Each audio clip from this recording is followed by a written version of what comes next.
ورحمۃ اللہ وبرکاتہ. نحمده ونصلي على رسوله الكريم. اما بعد فاعوذ بالله من الشيطان الرجيم. بسم الله الرحمن الرحيم. سبحان الذي خلق الازواج كلها مما تنبت الارض ومن انفسهم ومما لا يعلمون.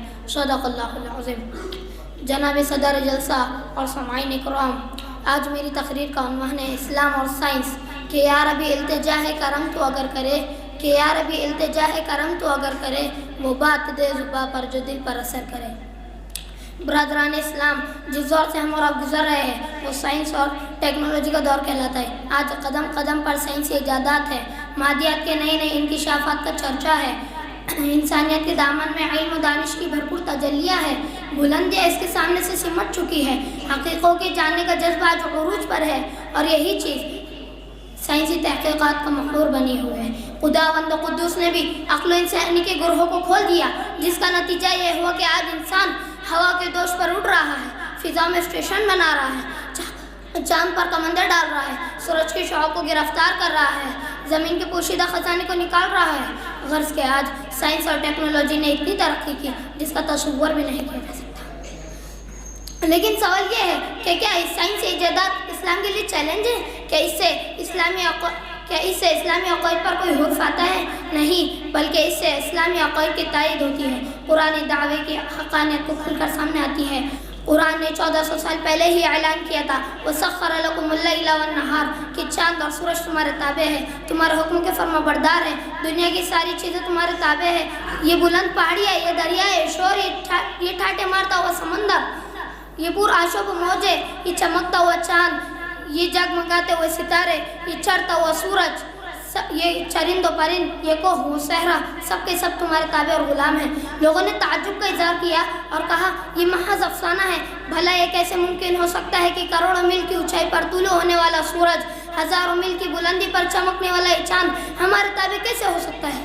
لیکن چاند اور ستاروں پر کمندی ڈالنے والے سائنسدانوں نے یہ ثابت کر دیا کہ قرآنی دعویٰ بالکل صحیح ہے.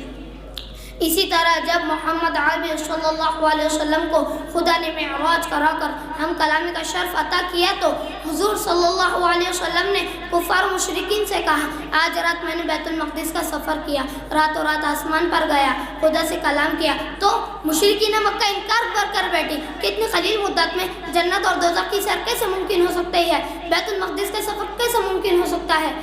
لیکن جب ہوائی جہاز ایجاد ہوا تو لوگوں کی آنکھیں کھل گئی، زبانیں گم ہو گئی، ماننے پر مجبور ہو گئے کہ جب انسانی دماغ کا بنایا ہوا ایروپلین منٹوں کا سفر میلوں میں کر سکتا ہے تو خدا کا بنایا ہوا براق جنت اور دوزخ کی سیر کیوں نہیں کر سکتا؟ آج سائنس کہتی ہے کہ جب انسان کو چھینک آتی ہے تو اس کے دل کی دھڑکن چند لمحے کے لیے بند ہو جاتی ہے، روح کا رشتہ اس سے ٹوٹ جاتا ہے. جبکہ میرے محبوب محمد عربی صلی اللہ علیہ وسلم نے آج سے 1400 سال پہلے ہی اعلان کیا تھا جب بھی تمہیں چھینک آئے تو الحمدللہ کہہ لیا کرو، جس کا فلسفہ یہی ہے کہ خدا نے تمہیں نئی زندگی بخشتا ہے، جس کے شکر میں الحمدللہ کہنے کی ترغیب دی. یہی ہے مذہب اسلام کے چند عقائد جن کے تحت سائنس بھی ماننے پر مجبور ہو گیا. لیکن سامعین اکرام، یہ بات روز روشن کی طرح آیا ہے کہ قرآن کو سائنسی پہلے معنی پر نہیں تولا جا سکتا، جیسے کہ ہمالیہ پہاڑ کو صراف کے میزان پر نہیں تولا جا سکتا، کیونکہ مذہب اسلام ایک عالمگیر اور آفاقی مذہب ہے. اسلام کا تعلق، اسلام کا رشتہ اس کے روح کے مانند ہے، سائنس کا تعلق اس کے جسم کے مانند ہے. یہی وجہ ہے کہ دنیا میں آج متاع عیش و عشرت کے باوجود انسان حقیقی خوشی و خوشحالی سے محروم ہے. دور جدید نے انسان کے جسمانی تقاضوں کو تو پورا کیا لیکن روحانی تقاضوں کو پورا نہیں کیا. انسان کو سائنس سے مادیت کے ساز و سامان تو بہت دیے مگر اس کے خدا کو اس سے چھین لیا. جسم کے خوراک کا تو انتظام کیا مگر روح کو فاقہ کی دلدل میں پہنچا کر چھوڑ دیا، جسے دیکھ کل علامہ اقبال نے کیا ہی خوب رونا رویا ہے. ڈھونڈنے والا ستاروں کے گزرگاہوں کا اپنے افکار کی دنیا میں سحر کر نہ سکا، اپنے حکمت کے خمو پیچ پیچ میں الجھا ایسا آج تک فیصلہ و نفع ضرر کر نہ سکا. جس نے سورج کی شعاع کو گرفتار کیا زندگی کی شب تاریخ میں سحر کر نہ سکا. وآخر دعوانا ان الحمدللہ رب العالمین.